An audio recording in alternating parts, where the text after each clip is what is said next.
মুহাম্মাদুর রাসূলুল্লাহ সাল্লাল্লাহু আলাইহি ওয়াসাল্লাম।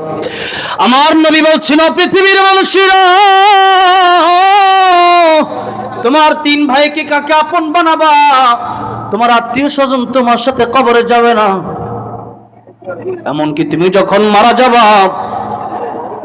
কত এলাকায় দেখছি, কত নিউজে দেখছি, মানুষ যখন মারা যায়, বাবা যখন মারা যায়, সন্তানেরা সম্পত্তি ভাগাভাগি করার জন্য পাগল হয়ে যায়। ঠিক না ঠিক বলেন? লাশ দাফন করার আগে বাবার আঙ্গুলির ছাপ নেওয়ার জন্য পাগল হয়ে যায়, কারণ 2-4 কোটি টাকার জায়গায় ওইটাকে নিয়ে নেই। আহারে নালায়েক সন্তান, আহারে বেকুফ সন্তান, বুঝলি না, বাবাকে চিনলি না, মাকে চিনলি না। বাবার মা তো এমন সম্পদ, আমার নবী বলেন, মার বাবার দিকে যদি কেউ নেক নজর দিয়ে একবার তাকায়, একটা কবুল হজের সওয়াব আমার আল্লাহ আমল নামায় দিয়া দেয়। আরে হজে যাওয়া অনেক কষ্টের ব্যাপার, টাকা লাগে, পয়সা লাগে, লক্ষ লক্ষ টাকা কইরা পরে, টাকা খরচ কইরা পরে, পাসপোর্ট ভিসা কইরা পরে বিমানে হজে গেলেন, তাওয়াফ করলেন, সাই করলেন, মিনায় গেলেন, মুজদালিফায় গেলেন, আরাফার ময়দানে গেলেন, কুরবানি করলেন, অনেক কাজ। এত কাজ করার পরে হজ কবুল হইছে কিনা গ্যারান্টি দেওয়া যাবে? কিন্তু আমার নবী বলেন, ও পৃথিবীর মানুষেরা, একবার মায়ের দিকে তাকাও, একবার বাপের দিকে নেক নজর দিয়ে তাকাও, আমার আল্লাহ কবুল হজের সওয়াব আমল নামায় দিয়ে দিবেন। এই ওয়াজ কি বাড়ি নিয়ে যাওয়া যাবে না? হ্যাঁ, নাকি শুধু মুখস্থ করতেছেন? বাড়ি নিয়ে যান, বাড়িতে গিয়েই মায়ের দিকে তাকান, বাপের দিকে তাকান। আর তাকানো মানে হচ্ছে এমনি তাকায় থাকা না, তাদের খেদমত করা। মা আর বাবা এত দামি সম্পদ, যখন চলে গেল, কত নালায়েক সন্তান, তাদের চোখে পানি তো আসেই না। এরা চিন্তা করবে কত তাড়াতাড়ি বাপের দাফন দেব, আর কত তাড়াতাড়ি সম্পত্তি আমি মানে আমার কাছে আসবে, এই চিন্তায় তার ঘুম হয় না। বেকুফ সন্তান। সেই বাবা দিনের পর দিন কষ্ট করে সম্পত্তির মানে ক্রয় করে গেল, এই সম্পত্তির ব্যবস্থা করে গেল, মন চাইছে যে মিষ্টি খাইতে, আপনার কথা চিন্তা করে সেই বাবা টাকাটা চিন্তা করছে, মিষ্টিতে ময়লা থুতু ফেলে দিছে, মিষ্টি খায় না। ঈদের সময় ভালো জামাটা আপনার কিনা দিয়া পরে, নিজে ভালো জামা কাপড় পরতে পারে নাই, সেই টাকা জমায়া 1 বিঘা জমি কিনছে। আর এখন আপনি বাপের জন্য দোয়া না কইরা, বাপের জন্য কোরআন তিলাওয়াত না কইরা, বাপের জন্য চোখের পানি না ছেড়ে, আপনি মায়ের জন্য চোখের পানি না ছেড়ে সম্পত্তির ভাগ নেওয়ার জন্য পাগল হয়ে গেছেন। ওইটা কি নিয়ম হারাম না? ভাইরা আমার মুরব্বি ওয়াজিব, সুযোগ মানুষ যখন মরে যায়, নবী বলেন, মানুষের সাথে আর কোনো মানুষ কবরে যায় না, তাকে একাই কবরে যেতে হয়। নবীজি বলেন, এটা তোমার 1 নাম্বার ভাই, তোমার আত্মীয় স্বজন। 2 নাম্বার ভাইয়ের নাম হচ্ছে সম্পত্তি। 2 নাম্বার ভাইয়ের নাম কি? সম্পত্তি। দামি গড়ি, দামি আংটি, দামি জামা কাপড় সব আত্মীয় স্বজনরা নিয়ে যাবে, সম্পত্তিটা ওয়ারিসানরা নিয়ে যাবে, সন্তানেরা নিয়ে যাবে। আপনার কবরে সম্পত্তি দেওয়া হবে না। কিন্তু আমরা দুনিয়া করে আজকে কেমন পাগল হয়ে গেছি, যতই আমাদের হয় ততই আমাদের লাগে। তাই আমার নবী বলেন, বনি আদমের চাহিদা কত?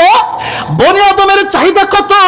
আমার নবী বলেন, বনি আদমকে যদি একটা মাঠ ভর্তি সোনা দেওয়া হয়, আর এই বনি আদম যদি সোনার এই স্বর্ণের মাঠটা পেয়ে যায়, মালিক হয়ে যায়, এই বনি আদম চিন্তা করে, আরেক মাঠ সোনা যদি আমি পাইতাম, আরেক মাঠ স্বর্ণ যদি তারা দেওয়া হয়, সে ব্যক্তি চিন্তা করে, আরেকটা মাঠ স্বর্ণ যদি পাইতাম।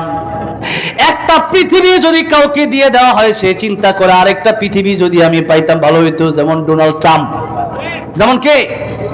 ডোনাল্ড ট্রাম্প আমেরিকার মতো দেশের প্রেসিডেন্ট হয়ে তার স্বাদ মিটে না। এই ছোট্ট একটা বাংলাদেশ, এখান থেকেও সেন্ট মার্টিন নেওয়ার লাগিয়া পাগল। ঠিক না ভাই? ঠিক বলে। আবার ভারতের নরেন্দ্র মোদী এত বড় একটা দেশ, ভারতে যখন প্রোগ্রাম করতে যায় মাঝে মাঝে, তখন গাড়ি দিয়ে প্রোগ্রাম করতে একদিন দুই দিনও লেগে যায়। এই জন্য সাধারণত ফ্লাইটে প্রোগ্রাম করতে হয়। সেখানে আসাম থেকে কলকাতা যাইতে অবস্থা খারাপ হয়ে যায়। এত দূরে দূরের পথ, এক একটা প্রদেশ বাংলাদেশের মতো বড় বড়, এরকম প্রায় 30-32টা মনে করেন জায়গা প্রদেশ আছে। এত বড় ভারত পাওয়ার পরেও বাংলাদেশ নিয়ে টানাটানি আছে না নাই? এই জন্য যতই পাই ততই লাগে, যতই পাই ততই লাগে। এবার আমার নবীকে বলেন, শোনেন, আমার নবী ডাক দিয়ে বলেন, বনি আদম রে যতই দেওয়া হয় যেহেতু তার আরোই লাগে, যত দেওয়া হয় আরো লাগে, যত দেওয়া হয় তত লাগে। সেই জন্য বনি আদমের চাহিদা ততদিন পূর্ণ হবে না যতদিন পর্যন্ত বনি আদম 3.5 হাত মাটির গড় কবরে না যাবে। যেদিন কবরে চলে যাব সেদিন চাহিদা পূরণ হয়ে যাবে। সেদিন ডানে তাকাবে মাটি, বামে মাটি, উপরে মাটি, নিচে মাটি। সেদিন মানুষ চিন্তা করবে, কি কামাই করলাম? 24 ঘন্টা সময় আমার আল্লাহ দিলেন। 24 ঘন্টা সময়ের ভিতরে 1টা ঘন্টা সময় আল্লাহর জন্য বান্দা দিতে পারে না। সেই জন্য আল্লাহ রাব্বুল আমিন এই বান্দাদেরকে ডেকে বলছেন, ও বান্দারে, তোমরা আমি আল্লাহর ইবাদত করো, আমি আল্লাহর জন্য সময়কে বরাদ্দ করো। ওয়া মাহইয়ায়া, আমি আল্লাহর জন্য তোমাদের জীবনকে উৎসর্গ করে দাও। ওয়া মামাতি লিল্লাহি রাব্বিল আলামিন, আমার জন্য জীবন মরণ উৎসর্গ করে দাও। বাঁচবো তো আল্লাহর জন্য বাঁচবো, মরবো তো আল্লাহর জন্যে মরবো। আল্লামা সাইদি বলেছিলেন, বিড়ালের মতো 500 বেঁচে থাকার কোনো লাভ নাই, সিংহের মতো আল্লাহর জন্য 1 ঘন্টা বাঁচতে চাই, ঠিক না ঠিক? সেজন্য আল্লাহর জন্য যদি বাঁচতে হয় তাহলেই বাঁচবো, আর আল্লাহর জন্য যদি বাঁচতে না পারি জীবনের কোনো প্রয়োজন নাই। বরং আমার জন্য তো আখিরাতই উত্তম, মুমিনের জন্য আখিরাতই উত্তম। মুমিন দুনিয়াতে যত থাকবে ততই বিপদ, ততই ফিতনা। যত যাবে কবরে তাড়াতাড়ি ততই আল্লাহর সাথে হয়ে যাবে সাক্ষাৎ। জোরে কর সুবহানাল্লাহ। এই জন্য মুমিন যখন মারা যায়, মুমিনের কানে ফেরেশতারা আয়েশা কয়, তোমার আমার আল্লাহ রাব্বুল আলামিন সালাম দিছে। আল্লাহু আকবার।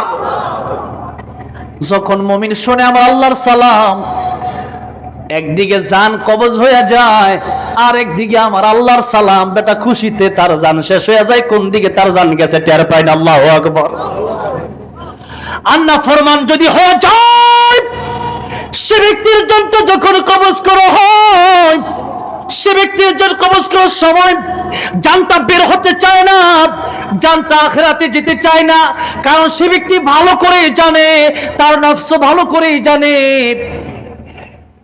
মরার সাথে সাথে বিপদ শুরু হয়ে যাবে। আমাদের দেশে অনেক লোক আছে বিপদে পড়ে আত্মহত্যা করে, কারণ সে তো কবরে আযাব দেখে নাই, সে বুঝবে কি পরকালে কত কঠিন। এই জন্য আল্লাহর নবী একদিন দেখলেন একটা কবরে আযাব হচ্ছে। কবরে আযাব কত কঠিন এটা না বুঝলে তো মানুষ বুঝবে না। নবীজি একদিন বলছেন, আমার মনে চায় আমি আমার উম্মতের জন্য দোয়া করি, আমার উম্মতকে যেন আল্লাহ রাব্বুল আলামিন কবরে আযাব দেখায় দেয়। কিন্তু আমি নবী কেন দোয়া করি না? এই উম্মত যদি কবরের ভয়ঙ্কর আযাব দেখে, এই উম্মত তার বাবার লাশ নিয়ে কবরে যাবে না, মায়ের লাশ নিয়ে কবরে যাবে না, এই উম্মত ভাইয়ের লাশ নিয়ে কবরে যাবে না, এই উম্মত বোনের লাশ নিয়ে কবরে যাবে না, এই উম্মত দাদার লাশ নিয়ে কবরে যাবে না, এই উম্মত দাদির লাশ নিয়ে কবরে যাবে না। আরে কবরের আযাব কত ভয়ঙ্কর! দুই পাশ থেকে যখন চাপ মারবে, পাথরগুলো যখন চুরমার হয়ে যাবে, সেই কবর আযাব দেখলে মানুষ আবার সইবে কিভাবে? আরে নবী বলেন, দুনিয়ার নিজামই চেঞ্জ হয়ে যাবে, এই ব্যবসা বন্ধ হয়ে যাবে, চাকরি বন্ধ হয়ে যাবে, খেত খামার বন্ধ হয়ে যাবে, মানুষ তার মারে চিনবে না, বাবারে চিনবে না, শুধু আখিরাত করতে করতে মানুষ পাগল পড়া হয়ে যাবে। এই জন্য দুনিয়ার নিজাম চেঞ্জ হয়ে যাবে। এই জন্য আমি নবী দোয়া করি না, মানুষ কবর আযাব দেখুক এই দোয়া আমি নবী করি না। কিন্তু নবীকে তো আল্লাহ রাব্বুল আমিন কবর আযাব দেখার মতো তৌফিক দিয়েছিলেন। আমার নবী কবর আযাব যখন দেখলেন একটা যুবকের কবর আযাব হয়, আমার নবী আল্লাহর কাছে দোয়া করলেন। আমার নবী তো রাহমাতুল লিল আলামিন নবী, উম্মতের এই কষ্ট আমার নবীর সহ্য হয় না। আমার নবী একবার দোয়া করলেন, আল্লাহ তাআলা মাফ করে দাও, তাহলে তুমি জাহান্নাম থেকে মুক্তি দান করো। আল্লাহ রাব্বুল আলামিন আমার নবীর দোয়া কবুল করেন না। এই পৃথিবীর সৃষ্টির শ্রেষ্ঠ যিনি, রাহমাতুল লিল আলামিন যিনি, সাইয়্যিদুল মুরসালিন যিনি, খাতামুন নবিয়্যিন যিনি, আমার আল্লাহর প্যার হাবিব যিনি, তিনি দোয়া করছেন আল্লাহর কাছে, আল্লাহ দোয়া কবুল করে না, তার মানে কোনো কিন্তু আছে না নাই? একবার, দুইবার, তিনবার নবীজি দোয়া করলেন, দোয়া কবুল হয় না। আমার নবী আল্লাহর কাছে প্রশ্ন করলেন, আয় আল্লাহ, আমি নবী হইয়া, আমি তো নবী, তিনি ছিলেন রাহমাতুল লিল আলামিন আর আল্লাহ হচ্ছেন রাব্বুল আলামিন। আল্লাহ নিজেই বললেন, নিজের ব্যাপারে যেই কথাটা বললেন, নবীর ব্যাপারে সেই কথাটা বললেন। দেখেন আল্লাহ বলছেন, আলহামদুলিল্লাহি রাব্বিল আলামিন। তামাম পৃথিবীর রবকে, সমস্ত জগতের রবকে আল্লাহ বলতেছেন, সমস্ত জগতের রব আমি আল্লাহ। আর আমার নবীর ব্যাপারে আল্লাহ বলতেছেন, যত জায়গার জন্য আমি আল্লাহ রব, তত জায়গার জন্য আমার নবী রহমত। ওয়ামা আরসালনাকা ইল্লা রাহমাতাল লিল আলামিন। রাহমাতুল লিল আলামিন নবী, রাহমাতুল লিল আলামিন নবী, কোরআনে প্রমাণ। আশিক বিনে কে বুঝিবে আমার দয়ার নবীর শান। কষ্ট হচ্ছে আপনাদের? তাহলে একটু নবীর প্রেমে মাঝে মধ্যে গাওয়া যাবে না আমার সাথে? বলেন না একটু, রাহমাতুল লিল আলামিন নবী, রাহমাতুল লিল, কোরআনে প্রমাণ। আশিক বিনে কে বুঝিবে আমার দয়ার নবীর শান। বলেন না, আশিক বিনে কে বুঝিবে আমার দয়ার নবীর শান। নবী আমার মদিনারি বলবো,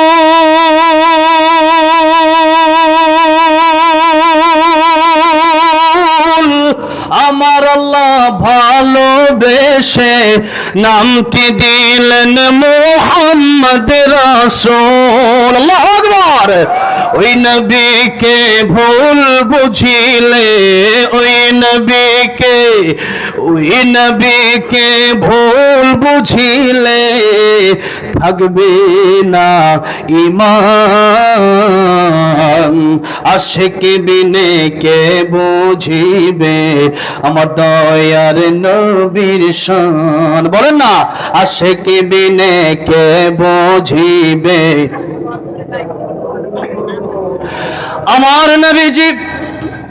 আমার নবীজি বললেন, আল্লাহ আমি তো রাহমাতুল লিল আলামিন নবী,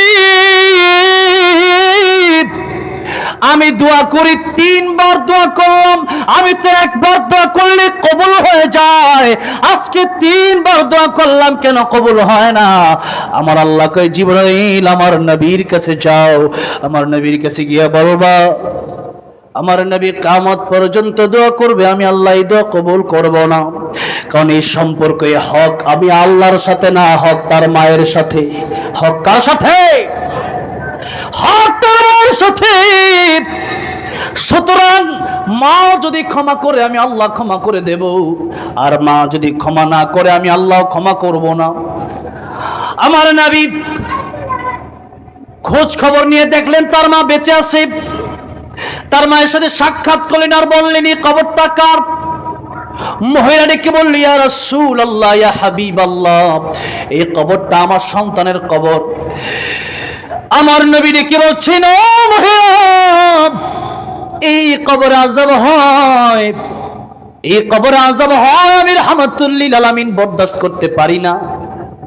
ও মহিলা, তুমি কি কবরের আযাব সইতে পারো? তোমার সন্তানের কবরে আযাব হয়। মহিলা ডেকে বললেন, ইয়া রাসূলুল্লাহ, এটা আমার সন্তান ঠিক আছে, কিন্তু একদিন তার স্ত্রীর সাথে, তার স্ত্রীর পক্ষ নিতে গিয়া আমি মাকে এমন জোরে আঘাত করছি, সে আঘাতের যন্ত্রণা এখন আমি মা ভুলি নাই। সেজন্য ইয়া রাসূলুল্লাহ, ইয়া হাবিবাল্লাহ, সেই জন্য আমার সন্তানকে আমি ক্ষমা করব না, ওর কবর আযাব হই হোক। আমার নবী তো মা বাপের চাইতেও বেশি দয়া আমাদের জন্য, আমার নবীর কাছে। সেজন্য আমার নবী এই কবরের পাশ থেকে অবস্থায় তিনি যেতে পারছেন না, আমার আল্লাহর কাছে এবার আরেকটা দোয়া করলেন, আয় আল্লাহ রাব্বুল আলামিন, আমি যেমন কবরে আযাব চোখে দেখতে পাই, এটা যেমন তুমি আমাকে দেখাতে পারো, এটা যেমন তোমার ক্ষমতা আছে। আয় আল্লাহ রাব্বুল আলামিন, তার মায়ের চোখে তুমি এমন পাওয়ার দিয়ে দাও, তার মাকেও তুমি কবরে আযাব দেখায়া দাও। যেই মাত্রই দোয়া করছে, সাথে সাথে আমার আল্লাহ রাব্বুল আলামিন ওই সন্তানের মাকে কবরের আযাব দেখায় দিলেন। যেই মাত্র মা তার সন্তানের কবরে আযাব দেখছে, একটা চিৎকার মারছে, ইয়া রাসূলুল্লাহ, ইয়া হাবিবাল্লাহ, কবরে আযাব যে এত বেশি কঠিন তা বুঝি নাই, এখন যেহেতু দেখলাম, ইয়া রাসূলুল্লাহ, আমার সন্তান যত কষ্টই আমার দেখ না কেন, আমি তো তার মা, ইয়া রাসূলুল্লাহ, তার এই কবরের আযাব আমি সইতে পারি না। যেই মাত্র মা বলছে আমি সইতে পারি না, মা ডেকে বলে, ইয়া রাসূলুল্লাহ, এই মুহূর্তে আমার সন্তানকে আমি মাফ করে দিলাম। যেই মুহূর্তে মা বলছে আমি মাফ করে দিলাম, নবীজি 3 বার দোয়া করলেন, কবরের আযাব মাফ হলো না। মা যেই মুহূর্তে বলছে মাফ করে দিলাম, সাথে সাথে আমার নবী তাকায় দেখেন কবরের আযাব মাফ হয়ে গেছে।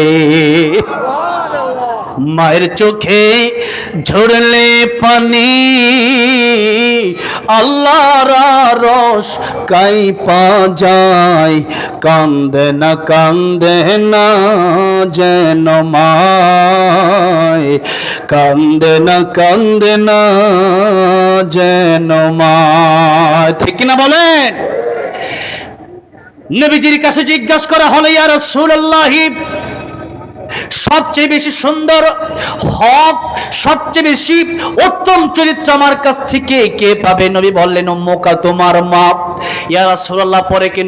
নবী বলেন, আবারও বললেন, উম্মুকা, তোমার মা। ইয়া রাসূলুল্লাহ, পরে কে? নবী বলেন, তোমার মা। 3 বার বলার পরে এবার নবীকে জিজ্ঞেস করেন, ইয়া রাসূলুল্লাহ, পরে কে? নবী বললেন, আবুকা, তোমার বাবা। ইয়া রাসূলুল্লাহ, সবচেয়ে বেশি সুন্দর আচরণ পাওয়ার, উত্তম আখলাক পাওয়ার অধিকারকে জিজ্ঞাসা করা হলে পরে নবীজি বললেন, 3 বার বললেন তোমার মা। 3 বার মায়ের কথা বলে মায়ের দামটা বাবার চেয়ে বাড়ায় দেওয়া হলো। কারণ হচ্ছে, মা যে 3 জায়গায় বেশি কষ্ট করেছে, ওই 3টা কষ্ট বাবা করতে পারে না। 1 নাম্বার কষ্ট হচ্ছে, সন্তান যখন মায়ের পেটের ভিতরে ছিল, ওই বেদনাটা মা পেয়েছেন, মা ওই কষ্ট করেছেন। আবার যখন সন্তান ভূমিষ্ঠ হয়েছে, ওই কষ্টটা মা পেয়েছে। আবার যখন 2 বছর দুধ পান করালেন মা, ওই কষ্টটাও মা করলেন। সে জায়গায় সেই জন্য 3 বার মায়ের কথা বলেন, 1 বার বাবার কথা বললেন। প্রিয় ভাইয়েরা, আমার বাবাজিরা, যেই কথা বোঝাতে চাই, কবরের আযাব যে কত কঠিন, কত ভয়ঙ্কর, এটা পৃথিবীর মানুষ না দেখলে বুঝবে না। আমার ভাইয়েরা, আমার বাবাজিরা, এবার আপনাদেরকে জিজ্ঞাসা করতে চাই, এই মুহূর্তে আমাদের মরণ আসতে পারে কি পারে না? যদি এই মুহূর্তে মরণ আসে, আগামীকাল এই মুহূর্তে আমার লাশটাকে রেখে দেওয়া হবে? আগামীকাল রেখে দেওয়া হবে না। বরং আজকে রাতেই যদি সমাধান হয়, আজকে রাতেই কবর দিয়ে দিবে, ঠিক না ঠিক বলেন? আর যদি সম্ভব না হয় তাহলে ফজরের পরে দাফন করে ফেলবে। তাও যদি সম্ভব না হয় 9টা 10টা 11টা 12টা জোহরের পরে দাফন করে দিবে। এই তো আমার জীবন।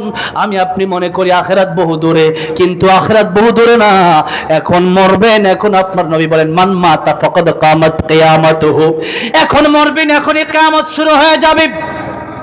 সুতরাং মৃত্যু যে কোনো সময় আসতে পারে, আর ইমানদারের মৃত্যুর সাথে সাথে আমার আল্লাহ রাব্বুল আলামিনের সালাম থেকে শুরু করে জান্নাতে যাওয়া পর্যন্ত আমার আল্লাহ রাব্বুল আলামিনের সাথে তার সুসম্পর্ক তৈরি হয়। সুসম্পর্ক যখন হয় আমার আল্লাহর সাথে, তখন তার সাক্ষাৎ হয়ে যায়। সেই কথাই বলছিলাম, আল্লাহর সাথে মুমিন বান্দার মৃত্যুর পরে সাক্ষাৎ হবে। সে কথাই ওয়াজের শুরুতে বলেছিলাম। আব্দুল কাদের জিলানী রাহমাতুল্লাহ আলাইহি তিনি বলেছেন, জান্নাত ও দোজখ সে ইয়া রব্বি क्या करो आरज़ू है मैं तुझसे देखा करो।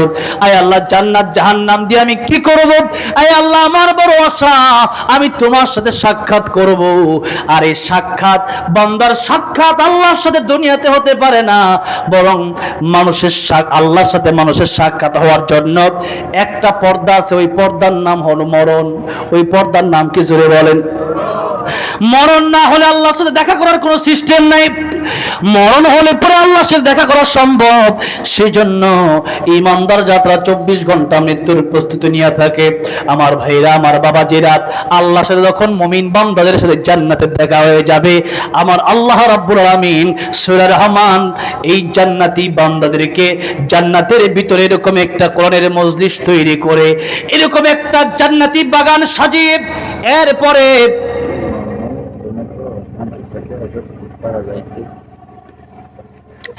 এরপরে আমার আল্লাহ রাব্বুল আলামিন সেখানেও প্রধান অতিথি, বিশেষ অতিথি রাখবেন।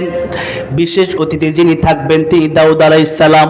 প্রধান অতিথি যিনি থাকবেন তিনি প্যারা নবী রাহমাতুল লিল আলামিন মুহাম্মদ আরবি সাল্লাল্লাহু আলাইহি ওয়াসাল্লাম। আর সভাপতি থাকবেন আমার আল্লাহ নিজে। জোরে কোন সুবহানাল্লাহ। আল্লাহর সাথে সেদিন বান্দার দেখা হয়ে যাবে। আল্লাহ রাব্বুল আলামিন সূরা রহমান তেলাওয়াত করে বান্দাকে শোনাবে। এই হলো সূরা রহমান। সূরা রহমান কাম, যেই সূরা রহমান আল্লাহ রাব্বুল আলামিন পড়বেন আনার রহমান, সেই সূরা রহমান থেকে এবার কথা বলা শুরু করব। এবার কি বলা শুরু করব বলেন? এবার আলোচনা শুরু হবে। এবার কি শুরু হবে? কষ্ট হইতেছে আপনাদের না? আপনারা মনে করছেন কি আলোচনা শেষ হয়ে গেছে? হুজুর মাত্র আইছে, এখন আলোচনা কি হবে? শুরু হবে। আমি বইলা দিই যে 1 ঘন্টা 1.5 ঘন্টা, কিন্তু আমার আলোচনা 2-2.5 ঘন্টা 3 ঘন্টা নিচে থামে না। আপনার কষ্ট হচ্ছে? আপনাদের? আমার কষ্ট হচ্ছে, এত মানুষ দাঁড়ায় আছে। হ্যাঁ, এটা শেষ ইনশাল্লাহ। আর গজল তো গাইতে আছে, হ্যাঁ গাবো ইনশাল্লাহ। শেষ করে আগে মূল আলোচনায় যাই। আল্লাহ রাব্বুল আলামিন সূরা রহমানে বলছেন, الرحمن علم القرآن خلق الإنسان। রহমান তিনি, দয়াময় তিনি, করুণার আধার তিনি, যিনি কোরআন শিখালেন, মানুষ বানালেন। এখান থেকে আজকের মাদ্রাসা ভিত্তিক কথা আলোচনা শুরু হবে। যেহেতু এটা মাদ্রাসা, এই মাদ্রাসা এখানে পুরুষের জন্য আছে, মহিলার জন্য আছে, তাই পুরুষদেরকে নিয়েও আলোচনা হবে, মহিলাদেরকে নিয়েও আলোচনা হবে। আল্লাহ রাব্বুল আলামিন সূরা নাহলের 97 নম্বর আয়াতে বলেছেন, মান আমিলা সালিহাম মিন যাকারিন আও উনসা ওয়া হুয়া মুমিনুন ফালানুহইয়ান্নাহু হায়াতান তাইয়্যিবা ওয়া লানাজজিয়ান্নাহুম আজরাহুম বিআহসানি মা কানু ইয়ামালুন। আল্লাহু আকবার।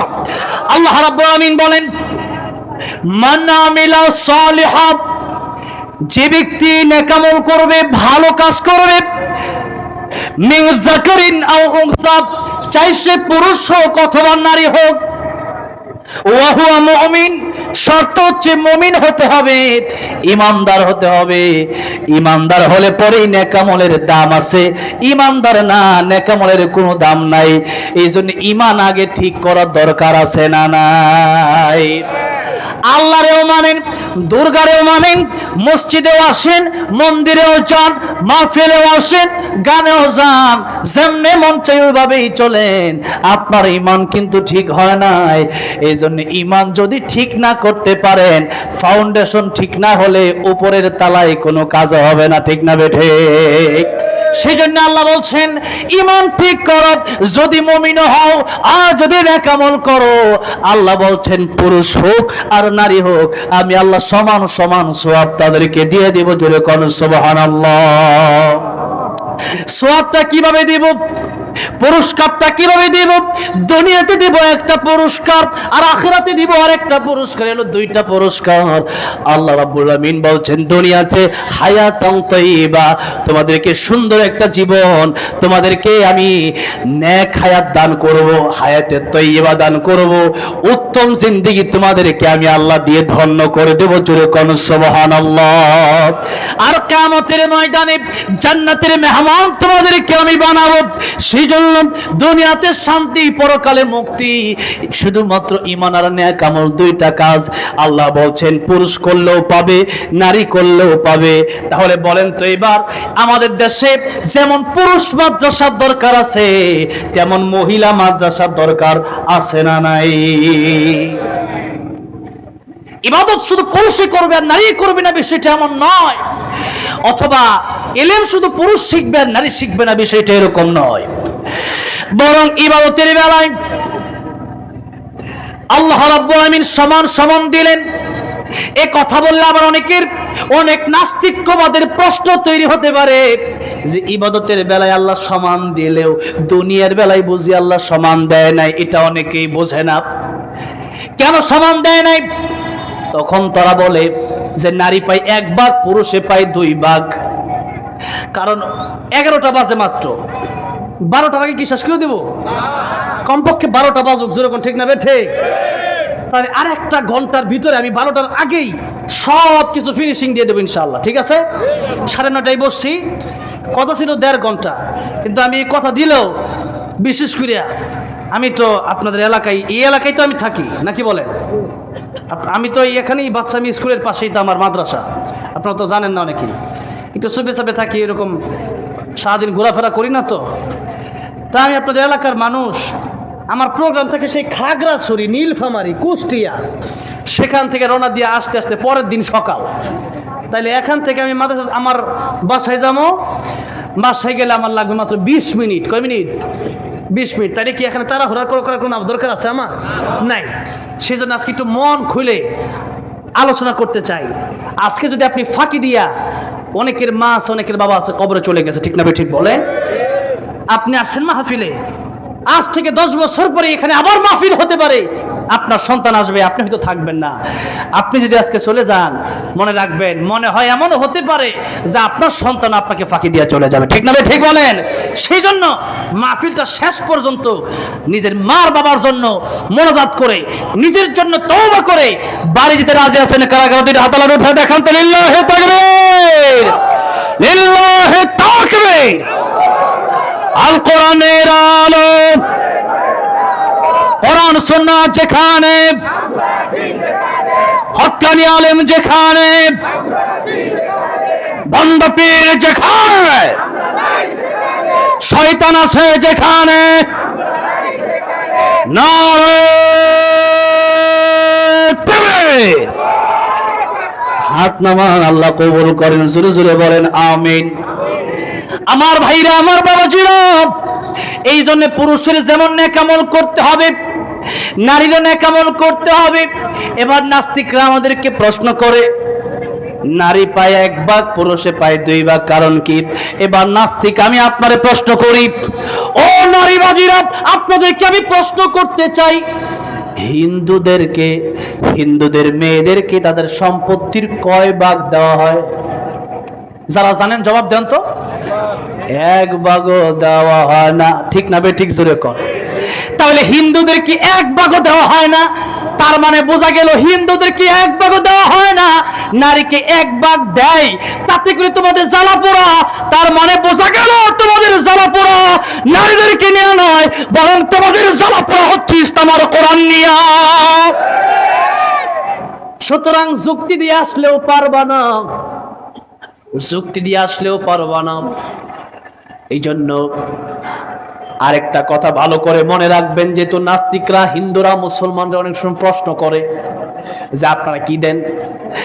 এখন আরেকটা এক্সাম্পল দিয়ে আমি নারীদের আলোচনা শেষ করে আবার পুরুষের দিকে, মাদ্রাসার দিকে যাব। একজন বাবা, তার দুইজন সন্তান, কয়জন? একজন সন্তানের বয়স 20 বছর, আরেকজন সন্তানের বয়স 5 বছর। দুইজনকে বাজারে পাঠানোর সময় একজনকে দিলেন 1000 টাকা বড়জনকে, আর ছোটজনকে যার 5 বছর বয়স তাকে দিলেন 100 টাকা। বড়জনকে লিস্টি দিয়ে দিলেন, বাজার করে আনবা, মাছ আনবা, মুরগি আনবা, সবজি আনবা, তেল আনবা, আলু আনবা, চাল আনবা, ডাল আনবা। ছেলেকে 1000 টাকা দেওয়া হবে না, আমার পকেট থেকে আরো 1000 ভরা লাগবে, ঠিক না বেঠিক? রিক্সা ভাড়া আমার পকেট থেকে দেওয়া লাগবে। বড় ছেলে 1000 টাকা দিছে, 1000 টাকার সাথে তার আরো 1000 যোগ করতে হইল, কারণ 1000 টাকা দিয়ে কি আর বাজার হয়। আর ছোটজনকে দিছে 100 টাকা। এই ছোটজন বাজারে যখন তারা নিয়ে গেছে, তার 100 টাকা তার পকেটেই আছে। বাজারে যাওয়ার পরে তার চিপস খাইলে বড় ভাই কিনা দেয়, আইসক্রিম খাইলে বড় ভাই কিনা দেয়। এরপরে ছোট ভাই যদি বলে যে আমি ফুচকা খাবো, বড় ভাই খাওয়ায়। সব কিছু বড় ভাই দেয়, ভাড়াও দেয়, খাওয়ায় বড় ভাই। বাড়িতে দুইজন আসছে, বড় ভাই আসার পরে দেখা যায় বাপের 1000 আর নিজের আরো 1000 গেছে, আর ছোট ভাই এসে দেখে পকেটও আগের মতো 100ই আছে, কারণ ছোট ভাইয়ের কোনো খরচ নাই। এবার একটু ভালো করে লক্ষ্য করেন, নারী আর পুরুষে নাস্তিকরা আর নারীবাদীরা বলে যে ইসলাম তো ঠগাইছে। ও নাস্তিকরা, মিডিয়ার মাধ্যমে তোমাদেরকে শোনায় দিতে চাই, ইসলাম নারীকে ঠকায় নাই, বরং ইসলাম নারীকে পুরুষের চাইতে আরো কয়েক গুণ বেশি দিয়েছে। জোরে কোন সুবহানাল্লাহ। আরে আল্লাহ রাব্বুল আমিন সূরা নাহলে বলছেন, ওয়া ইদা বুশিরা আহাদুহুম বিল উনসা দাল্লা ওয়াজহুহু মুসওয়াদ্দাও ওয়া হুয়া কাযীম। একটা সময় কোরআন নাজিল হওয়ার আগে এমন ছিল, নারীরা যখন জন্ম নিত পৃথিবীতে, তখন তারা এই সুসংবাদ শোনার সাথে সাথে তাদের অন্তর তাদের কালো হয়ে যেত, চেহারা কালো হয়ে যেত, তারা মনক্ষুণ্ণ হতো যে নারী তো এটা একটা ভোগের জিনিস, ও আর কি করবো, ওর কাজটা কি? নারীকে কেবলমাত্র ভোগের জিনিস মনে করে মাটিতে পুঁতে ফেলা হতো, জিন্দা কবর দিয়ে দেওয়া হতো, আগুন দিয়ে পোড়া মেরে ফেলা হতো। এমন কঠিন সময় আমার আল্লাহ যখন কোরআন নাযিল করে দিলেন, আর নারীদের সম্মান আমার আল্লাহ বাড়ায় দিলেন, আমার নবী কয়, ও দুনিয়ার মানুষেরা, নারীরা সাধারণ নয়, সাধারণ নয়, বরং আল জান্নাতু তাহতা আকদামিল উম্মাহাত, তোমাদের মায়ের পায়ের নিচেই রয়েছে তোমাদের জন্য জান্নাত। আল্লাহু আকবার। নারীর দাম ইসলাম বাড়ায় দিয়েছে। কে বলেছে নারীর মান ইসলাম খাটো করেছে? এখন আপনি বলবেন তাহলে নারীকে কেন স্বাধীনতা দেওয়া হয় না? আপনি কোন স্বাধীনতা চান? আপনি কি শেয়াল হয়ে মুরগি খাওয়ার স্বাধীনতা চান? ওই স্বাধীনতা ইসলাম দেবে না। আর আপনার বাড়িতে মুরগি আছে, আপনি কি চান না কেটে শেয়ালে খেয়ে ফেলুক? চান আপনি? তাহলে মুরগির মালিক যেমন চায় না আমার মুরগি শেয়ালে খাক, ইসলাম চায় না কোন নারীর ইজ্জত কোন নাস্তিক বেঈমান নষ্ট করুক। ইসলাম চাই না কোন মাদ্রাসার ছাত্রীকে কোন হিন্দু ছেলে ধর্ষণ করুক, ঠিক না ঠিক? সেই জন্য আন্দোলন করা হচ্ছে প্রতিদিন। কেন সেই হিন্দু ছেলে আমাদের গাজীপুরের একটা মাদ্রাসার কোমল একটা বাচ্চা একটা শিশুকে ধর্ষণ করলো, এর বিচার চাওয়া লাগবে। কেন বিচার করতে হবে? বিচার যদি না করা হয় শুধু গাজীপুর নয়, তামাম বাংলাদেশ উত্তাল হয়ে যাবে। ঠেকানোর সুযোগ ডক্টর ইউনূস সাহেবেরও নাই। আমার ভাইরা, আমার বাবাজিরা, একটু ভালো করে বুঝেন, একজন সন্তান তার দায়িত্ব তার বাবার, ছেলের দায়িত্ব ততক্ষণ পর্যন্ত যতক্ষণ পর্যন্ত ছেলে বালেগ হয়, আর মেয়ের দায়িত্ব ততক্ষণ পর্যন্ত যতক্ষণ পর্যন্ত একটা মেয়ের বিবাহ না হচ্ছে। একজন ভালো পাত্র যতক্ষণ পর্যন্ত না পাওয়া যাচ্ছে, বাবা যদি মাজুর হয় বড় ভাইয়ের উপর দায়িত্ব আছে। এই সব খরচ দেয়া, এরপরে মেয়েকে আবার বাবা এক ভাগ সম্পত্তিও দিচ্ছে, আবার স্বামীর দায়িত্ব হলো তার স্ত্রীর ভরণ পোষণ সব স্বামীর দিতে হবে। আবার যখন তার সন্তান বড় হলো, এই মহিলা যখন মা হয়ে গেল, তখন তার দায়িত্ব তার সন্তানের কাঁধে।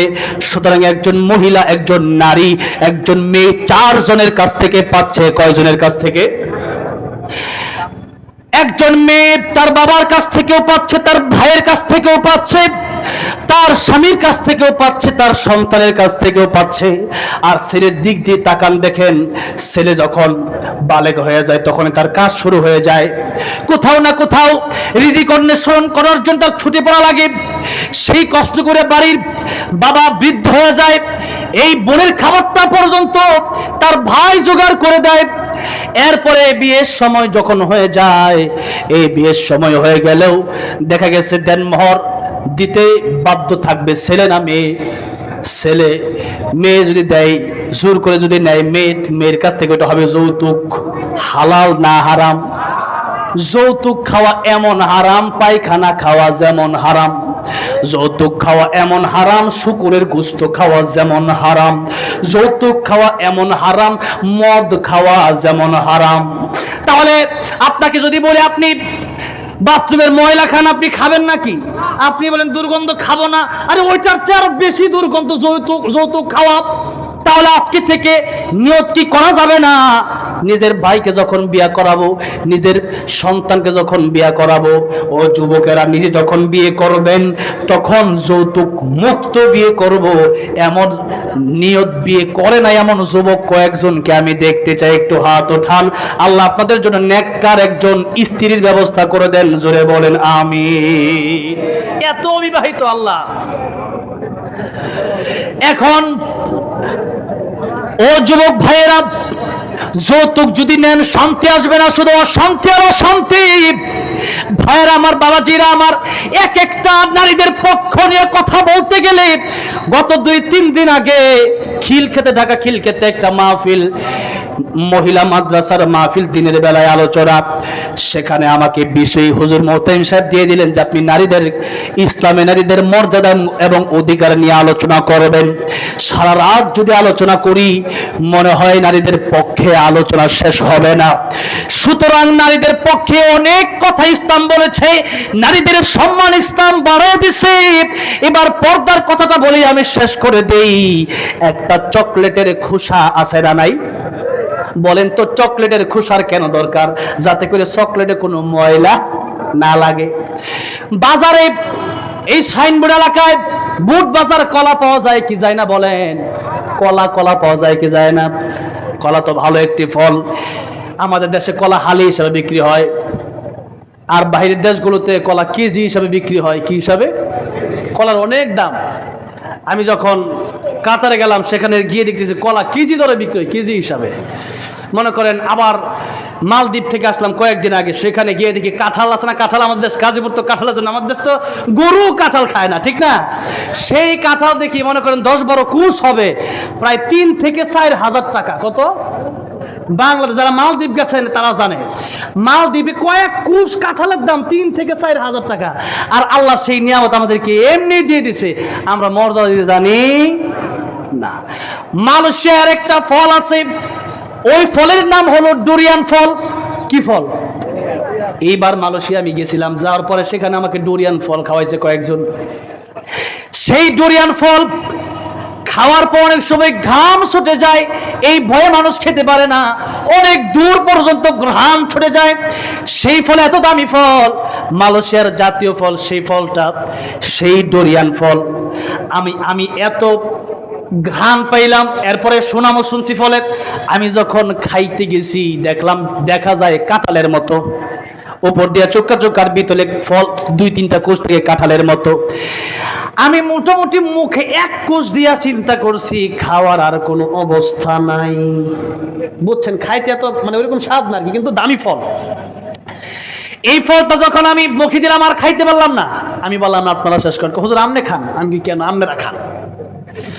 কিন্তু ওই ফলের দাম অনেক বেশি, কয়েক কোষের দামই হচ্ছে 2 থেকে 3 হাজার টাকা।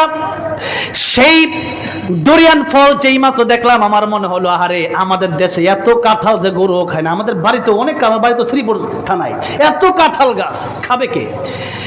তো চিন্তা করলাম কাঁঠালের ব্যবসা করা দরকার, মোটামুটি বড়লোক হয়ে যাবো কয়দিনে। আমি এতটুকু বোঝাতে চাইলাম ওই ডুরিয়ান ফলের চেয়ে আমার মনে হয় কাঁঠাল তার অনেক বেশি ভালো স্বাদও আছে। সেই কাঁঠাল আল্লাহ রাব্বুল আমাদেরকে নিয়ামত দান করেছেন। মালদ্বীপ আমার মন চাইছিল খাইতে, কিন্তু 2000-3000 টাকা কাঁঠাল কিনা খাম, আমি কই বাংলাদেশে গিয়া কয়দিন পরে খামো না। দেখেন আল্লাহ রাব্বুল আমিন না চাইতে আমাদেরকে এত নিয়ামত দান করে দিয়েছেন। এবার আপনাদেরকে যেই প্রশ্নটা আগে করেছিলাম কলার কথা মনে আসেনি? কলা যদি বাজারে কেউ বিক্রি করে, যদি কেউ কলা শুলে শিলা কলা যেটাকে বলা, ওইটা যদি বিক্রি করে আপনারা কেউ কিনবেন ওই কলা? জুবাইর আহমদ আনসারী রাহমাতুল্লাহ আলাইহি তিনি একটা উদাহরণ দিতেন। তিনি বলতেন কথার কথা, কোন এক লোক কলা বিক্রেতা, তার ওয়াইফ, তার স্ত্রী তাকে বলল যে এই কলাগুলা বাড়িতে নিয়ে যাবেন। মানুষ কলা কত কষ্ট করে শিলা খায়, এই কলাগুলা শিলা এরপরে বাজারে নিয়ে যান, তাহলে মানুষ সহজে খাইতে পারবে। এই লোক বাজারে কলা ছিলে এরপরে কলা নিয়ে গেছে বাজারে। বাজারের লোকজন কলা কিনবে নাকি তার বাজার থেকে উঠাইয়া দিবে? কারণ তার কারণে আরো কয়েকজনের দোকানে মাছি মশা আসবে, যেরকম ঠিক না ঠিক?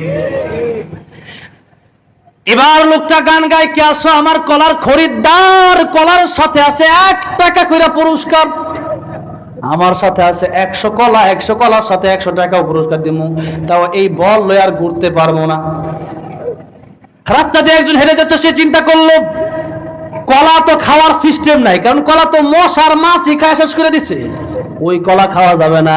সুতরাং এই কলাটা আমি নিয়ে না হয় ডাস্টবিনে ফেলায় দেব, 100 টাকাও যেহেতু পাওয়া যাবে, কলাও নেই টাকাও নেই। এই যুবকটা কলা নিল আর টাকা নিল, বলেন তো আসলে কলা খাওয়ার জন্য কলা নিল নাকি টাকার লোভে কলা নিল? টাকার লোভে। কলা তো আর সে খাবে নাই, কলা খাওয়ার উপযুক্ত না।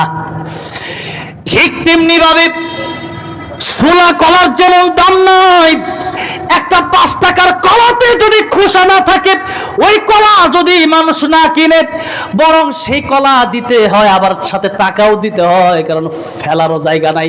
যেখানেই ফেলতে যায় সেখানে ধমক, এখানে কলা ফেলা যাবে না। ঠিক তেমনি ভাবে ও বোন, আপনার সম্মান ইসলামে এত বেশি, আপনার পায়ের নিচে আমার নবী জান্নাত ঘোষণা করেছেন সন্তানের জন্য, আর আপনি, আমার নবী বলছেন এই দুনিয়ার যত সম্পদ আছে সবচেয়ে উত্তম সম্পদ হলো নারী। সেই নারী যদি পর্দাবিহীন চলে, একটা কলা যদি খোসা ছাড়া থাকার কারণে কলার দাম কমে যায়, বলেন তো দুনিয়ার সবচেয়ে উত্তম সম্পদটা খোসা, ওই সম্পদের জন্য খোসার দরকার আছে না নাই? এবার বলেন তাহলে নারীদের পর্দা দরকার আছে না নাই? পর্দা যদি না করেন ও বোন, আপনার ইজ্জত নষ্ট হবে, আপনি জেনার সম্মুখীন হবেন, আপনি বিবেচনার সম্মুখীন হবেন, ইফটিজিং এর শিকার হতে পারেন। সেজন্য আল্লাহ আগেই বলেছেন, ও দুনিয়ার মহিলারা, তোমরা জাহেলি যুগের নারীদের মতো উলঙ্গ বের হইও না, টাইট ফিট পোশাক পরে তোমরা বের হও না, হিজাব আর বোরকা পরে তোমরা বের হও। এই কাজ যদি না করতে পারেন, পুরুষ যদি নারীকে সস্তায় পেয়ে যায়, তাহলে পুরুষ আর বিয়ে করতে চায় না। কথা ঠিক না ঠিক বলেন? পুরুষ যদি নারীকে এমনি সস্তায় পেয়ে যায় আর বিয়ে করবে না। বিয়ের প্রচলন সমাজ থেকে আজ কেমন যেন উঠে যাচ্ছে, আর বিয়ে হলেও বিয়েতে কেমন যেন মানুষের মন টিকে না, খালি ডিভোর্স আর তালাক। এর প্রধান কারণ হচ্ছে পরকীয়ায় জড়িত হয়ে যাওয়া। ঠিক না ঠিক? এজন্য পর্দা না করার কারণে আজকে পরকীয়া, পর্দা না করার কারণে জিনা, পর্দা না করার কারণে ইফতিজিং। ও মা বোন, আপনি বোরকা লাগান, ঢিলা ঢালা বোরকা লাগান, চেহারাটা দেখে ফেলেন হিজাব দিয়া, এরপর রাস্তায় বের হন, আপনার দিকে মানুষ খারাপ নজরে তাকাতে পারে না। এই জন্য মা বোন, পর্দা যদি আপনি না করেন, তাহলে ওই যে কলার সাথে 1 টাকা করে পুরস্কার দিছিল, ওইভাবে ও বোন আপনাকেও যখন কোন যুবকের সাথে বিয়ে দিবে, সেও বলবে যৌতুক ছাড়া হুন্ডা ছাড়া বিয়া করতাম না। কি লিগা? এমনি তো তার দেখা যায় হারা দিন আঙ্গ এলাকাত ঘুরে আরে বিয়ে করে দেন মহৎ দিয়ে বিয়ে করতাম উল্টা আমার দিয়ালো যেরকম ঠিক নেবে ঠিক। এই জন্য নারীদের সম্মান আল্লাহ দিয়েছে, মর্যাদা ইসলাম দিয়েছে, সে কথা বলতে গেলে অনেক কথা। তবে নারীদেরকে নিয়ে আরেকটা কথা বলতে চাই। নারীদের সম্মান তো নবীজি দিয়েছেন, বলেছেন তিনজন কন্যা সন্তান যার হবে, অতঃপর এই কন্যা সন্তানকে কোরআন যদি কেউ শিখায়, ভালো পাত্রস্থ করতে যদি পারে, তাহলে সে ব্যক্তি যে দুই আঙ্গুল নবী দেখায় বলেছেন, এই দুই আঙ্গুল যত কাছাকাছি আমি নবীর সাথে সে ব্যক্তি জান্নাতে এত কাছাকাছি থাকবে। সুবহানাল্লাহ। তাহলে এই মেয়েটাকে, আপনার কন্যা সন্তানটাকে কোরআন শিখানোর দরকার, জুড়ে বলেন আছে না নাই? কোরআন শিখাতে হবে। আর বিশেষ করে একজন সন্তানের জন্য তার প্রথম শিক্ষিকা, তার শ্রেষ্ঠ শিক্ষিকা হলো তার মা। জোরে বলেন, একজন সন্তানের জন্য তার প্রথম শিক্ষিকাকে, জোরে বলেন কে? একজন সন্তানের জন্য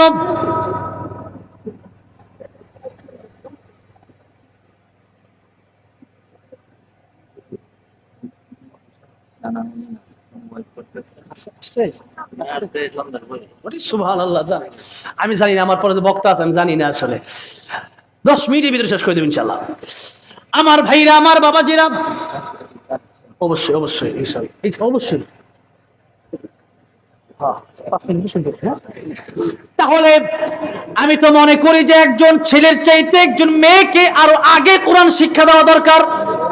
কারণ একজন গুণী মানুষ বলেছেন, একজন মা, একজন ভালো মা উপহার দাও, আমি সেই মা থেকে একজন ভালো জাতি উপহার দেব। এই জন্য একজন মা, ভালো একজন মা হলে, এই মায়ের পেট থেকেই তো আব্দুল কাদের জিলানী জন্ম হয়েছে, এই মায়ের পেট থেকেই তো আশরাফ আলী থানভী জন্ম নিয়েছেন, এই মায়ের পেট থেকে মাহমুদুল হাসান দেওবন্দি জন্ম নিয়েছেন, এই মায়ের পেট থেকেই তো আল্লামা আহমদ শফী জন্ম নিয়েছেন, এই মায়ের পেট থেকেই তো আল্লামা জুনায়েদ বাবনগরী জন্ম নিয়েছেন, এই মায়ের পেট থেকেই তো আল্লামা হোসেন কাসিমি জন্ম নিয়েছেন, এই মায়ের পেট থেকে আল্লামা সাইদি জন্ম নিয়েছেন। তাহলে মা যদি ভালো হয়, তার সন্তানটা ভালো হওয়ার সম্ভাবনা বেশি। আর মা যদি খারাপ হয়, তাহলে স্বৈরাচার, খুনি, জালেম বের হওয়ার সম্ভাবনা আছে। সেজন্য মা ও বোন, আপনার জন্য কোরআন শিখার প্রয়োজন আছে। বিশেষ করে আপনারা হাজরা আলাইহিস সালাম, মারিয়াম আলাইহিস সালাম, খাদিজাতুল কুবরা রাদিয়াল্লাহু আনহা, আম্মা জানা আয়েশা সিদ্দিকা রাদিয়াল্লাহু আনহা, ফাতেমা রাদিয়াল্লাহু আনহা, তাদের জীবনী আপনারা পড়বেন, আপনার জীবনী আরো সুন্দর হবে ইনশাআল্লাহ। অন্যদিন অন্য কোনো মাহফিল আপনাদেরকে নিয়ে আরো কথা বলবো ইনশাআল্লাহ। এবার আসুন একটু পুরুষ আর পুরুষের দিকেও যাই। এই মাদ্রাসার ব্যাপারে যেহেতু আলোচনা, আল্লাহ রাব্বুল আমিন বললেন, ও পৃথিবীর মানুষেরা, আল্লামাল কুরআন খালাকাল ইনসান। আল্লাহ প্রথমে বলেছেন আর রহমান, আমি আল্লাহ দয়াময়। আল্লাহ বলেন সবচেয়ে বড় দয়ার নাম হচ্ছে কোরআন শরীফ। সূরা সুবহানাল্লাহ। সবচেয়ে বড় দয়ার নাম কি বলেন? কোরআন শরীফ। কোরআন শরীফ। এবার আল্লাহ বলেন, কোরআন শরীফ যদি শিখতে পারো, তাহলে এই গুণগত মানুষ হবা। আর কোরআন শরীফ যদি কেউ না শিখে, কোরআন যদি কেউ না মানে, কোরআন যদি কেউ না বোঝে, আল্লাহ বলেন উলাইকা কাল আনআমি বাল হুম আদাল। আল্লাহ বলেন চতুষ্পদ জানোয়ারের চাইতেও এরা আরো বেশি নিকৃষ্ট।